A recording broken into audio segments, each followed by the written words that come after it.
9 मंदिर बनाया जाता है और गुप्त प्रयाग में 3 मंदिर बनाया जाता है। जो चापड़ा में 9 मंदिर बनाया जाता है, इसमें मुख्य मंदिर जो है माँ गायत्री का है।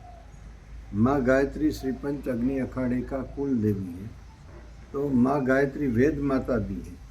तो माँ गायत्री का मंदिर है, उसके पास में एक शिवालय भव्य बनता है करीब 100 फीट की ऊंचाई का, और इसके पास में करीब करीब 21 फुट ऊंचाई का स्मारक, गुरु स्मारक बनता है। जो परंपरा में गुरु हमारे हैं, गुरु भगवतानंद जी महाराज, गुरु गोपालनंद जी महाराज, उसके गुरु प्रेमानंद जी महाराज, उसके गुरु ब्रह्मानंद जी महाराज, उसके गुरु शिवानंद जी महाराज, होशेश्वरानंद जी महाराज, इस प्रकार से 7 गुरुओं का स्मारक बनेगा। स्मारक इसको कहता है जहाँ समाधि नहीं दी गई है वहाँ उनकी मूर्ति रखी गई है, तो उसको स्मारक कहते हैं। समाधि जो जहाँ अस्थि विसर्जन किया है उसको समाधि स्थान बोलते हैं। तो ये गुरु परंपरा का 7 स्मारक बनेगा। इससे ये पता पड़ेगा कि श्री पंच अग्नि अखाड़े के ब्रह्मचारी सौराष्ट्र में थे और भविष्य में स्मृति रहेगी कि इसी ने अच्छी तरह से धर्म का शासन किया, लोक हृदय के अंदर धर्म भावना जागृत की और लोगों को प्रेरणा धर्म की दी। ऐसे ऐसे ब्रह्मचारी लोग हुए जिसने विद्यापीठ खोला, जिसने कई परमार्थी कार्य खोले, हॉस्पिटल खोले, वृद्धों की सेवा की, अंधों की सेवा की, मंदबुद्धि के बच्चों की सेवा की।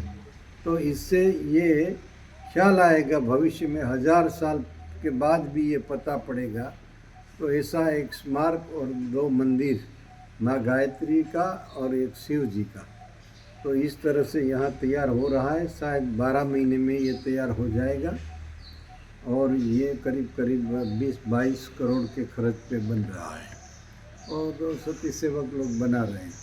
और इसी तरह जो प्रयाग में मंदिर बन रहा है, गुप्त प्रयाग में, ऊना के पास, दीव के पास, तो वो मंदिर में एक तो है माँ गायत्री का, क्योंकि गायत्री इष्ट देव है, तो माँ गायत्री का मंदिर है। एक सिंघाड़ेश्वर महादेव का जो है मंदिर सोमनाथ के साथ गिरा दिया था, वो मंदिर जो है टूटा फूटा पड़ा था, भव्य मंदिर था, उस जगह पे मंदिर का निर्माण, शिव मंदिर का।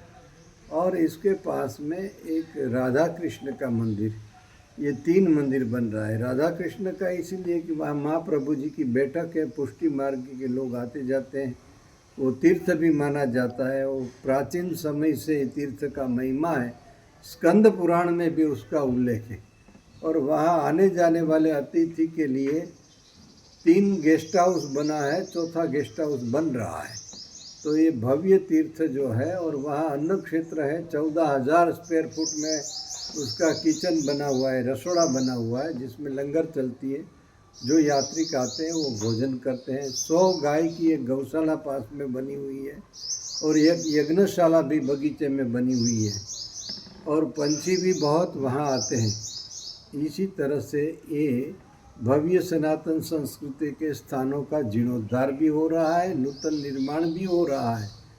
तो ये अग्नि अखाड़े की एक परंपरा रही है। आद्य जगत गुरु शंकराचार्य जी ने जो स्थापित किया था, इनमें से 10 नाम के 7 अखाड़े में से श्री पंच अग्नि अखाड़ा एक अखाड़ा है।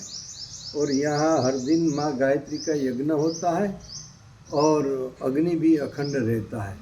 तो ऐसी ये परंपरा ब्रह्मानंद धाम विसावदर डिस्ट्रिक्ट सताधार के पास और गुप्त प्रयाग ऊना के पास, इस तरह से अभी श्री पंच अग्नि अखाड़े के जो कुंभ भरा जाता है वहाँ तीर्थ में, जैसे हरिद्वार में बिल्डिंग का काम पूरा हुआ, उज्जैन में बिल्डिंग का काम पूरा हुआ, और त्र्यंबक के अंदर करीब करीब 108 कमरे जैसा बिल्डिंग का कॉन्ट्रैक्ट दिया और भोजनालय का कॉन्ट्रैक्ट दिया, एक बड़े 2 हॉल का भी कॉन्ट्रैक्ट दिया है।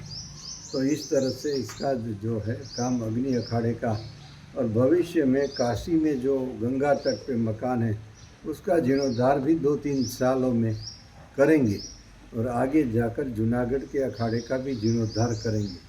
तो इस प्रकार की की व्यवस्था बनाई है और पूरे ब्रह्मचारी भारतवर्ष में जुट के चलता है एक साथ। नंदनामा ब्रह्मचारी, चेतननामा ब्रह्मचारी, स्वरूपनामा ब्रह्मचारी और प्रकाशनामा ब्रह्मचारी, चारों संप्रदाय के जो चारों नामाधारी जो ब्रह्मचारी हैं एकजुट मिलजुल के काम करता है और इससे हम दिन प्रतिदिन प्रगति करते जा रहे हैं। हरिओम। जय माँ गायत्री।